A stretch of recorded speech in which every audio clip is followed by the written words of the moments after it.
Intelligent.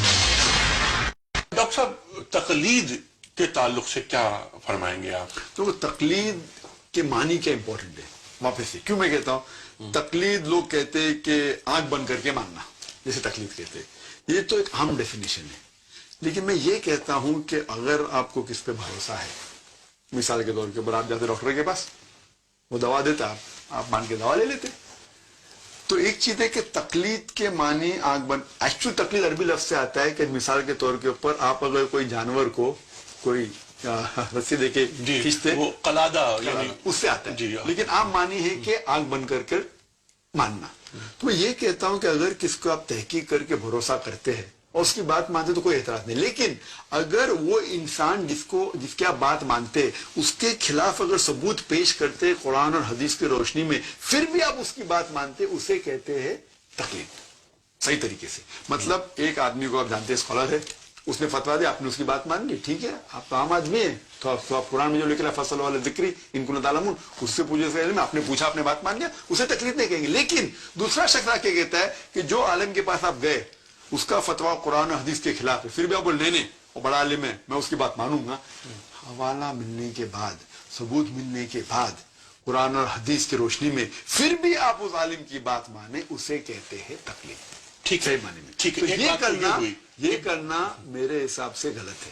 اچھا اس وقت پورا عالم اسلام کی اکثریت وہ مقلدانہ ذہنیت کے ساتھ رواں دواں ہے.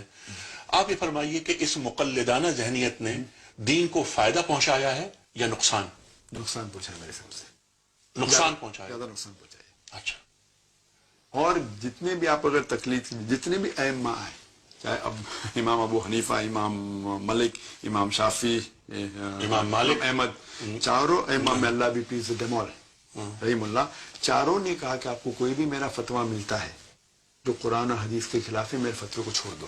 یہ لوگ, ہم ان کی عزت کرتے ہیں, بڑے ائمہ تھے, وہ ویری نالجبل, لیکن ہمیں جاننا چاہیے کہ جب وہ آئے اس ٹائم حدیث کلیکشن کا دور شروع ہوا تھا, تو جتنے بھی معلومات ان کے پاس تھی اس بیس پہ فتویٰ دیا.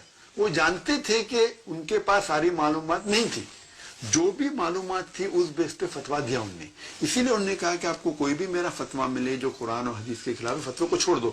تو انہوں نے ایسا کچھ, ان کا ارادہ نہیں تھا کہ ایک فرقہ بنانا یا ایک گروہ بنانا, لیکن انہوں نے فتویٰ دیے. تو اسی لیے میں کہتا ہوں کہ میں پریکٹس کے اندر اگر ابو حنیفہ, امام ابو حنیفہ نے کچھ کہا رحیم اللہ, مثال کے طور پہ انہوں نے کہا کہ جب آپ نماز پڑھتے ہیں لاؤڈ نماز, تو سورہ فاتحہ کے بعد آمین آہستہ سے بولو.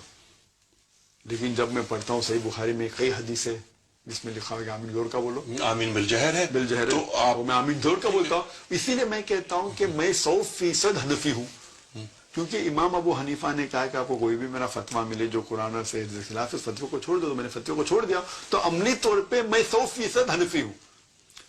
باقی لوگ میرے حساب سے 80% حنفی ہے.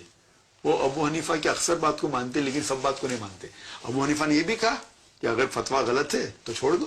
اسی طریقے سے امام شافعی نے کہا. تو کیا ڈاکٹر صاحب آپ ہی کی بات کو آگے بڑھاتے ہوئے, کیا ایسا ممکن ہے کہ جو بات کسی بھی امام کی اچھی لگے نہیں, آپ جو صحیح ہے, جو یعنی اچھی لگی سے مراد دینی نقطۂ نگاہ سے, بالکل سے, دینی نقطۂ نگاہ سے, بالکل سے, تو کیا ہم بیک وقت کئی اماموں کے فالوور ہو سکتے ہیں؟ بالکل سے. یہ لوگ کہتے ہیں کہ آپ کو ایک ہی امام کو پکڑنا چاہیے, آپ چینج نہیں ہو سکتے. یہ آپ ان ثبوت کے لیے پوچھے, کل ہاتھوں بڑھانا کو من کو تم صادقین, کہیں بھی قرآن میں نہیں لکھا ہے, کہیں بھی حدیث میں نہ آتا ہے. یہ ائمہ کا ذکر بھی نہیں حدیث و قرآن میں. یہ ائمہ گریٹ اسکالرز سے ان کو رسپیکٹ کرتے, اور عام طور پہ 95% کے اوپر صاحب ائمہ نے وہی چیز کہا.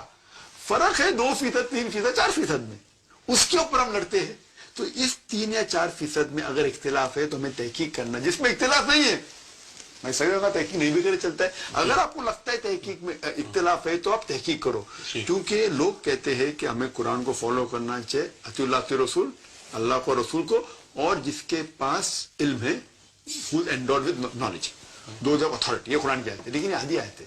پوری آیت ہے سورہ نساء کی سورہ نمبر 4 آیت نمبر 59, آیت نمبر 59 میں اطیعوا اللہ اطیعوا رسول, obey Allah and obey the messenger and those endowed with authority, جس کے پاس اولی الامر. لیکن وہ ختم نہیں ہوتا ہے. اس کے بعد آتا ہے if these people differ, اگر ان میں اختلاف ہے تو قرآن پھر کی آپ جانب. اللہ اور رسول کے پاس جاؤ. جی. تو میں کہتا ہوں کہ جہاں اختلاف نے مان لیا بات, ہم تحقیق نہیں بھی کریں چلے گا, ہم تو عام آدمی, لیکن جو اختلاف لگتا ہے امین زور کا بولنا نہیں بولنا چاہتے, تحقیق کرو. اور تحقیق کرنے کے بعد ہم کوئی نئی چیز کو نہیں فالو کر رہے. چاروں مذہب یہ مانتے کہ قرآن مجید کے بعد سب سے اول حدیث آتی ہے صحیح بخاری. جی. تو اب جب کہتے ہیں صحیح بخاری قرآن کے بعد ہے, جب صحیح بخاری میں کئی حدیث ہے جس میں لکھا ہوا ہے کہ آمین زور کا زور کا بولتے, تو کچھ لوگ یہ کہتے ہیں کہ تو یہ ڈاکٹر صاحب ایسے کہ مائنر ایشوز ہیں, مائنر ایشوز ہیں, اس میں تو اختلاف ہونا چاہیے, ہونا نہیں چاہنا چاہیے, لیکن فکری اختلاف, اختلاف سے مراد یہاں فکری اختلاف ہے.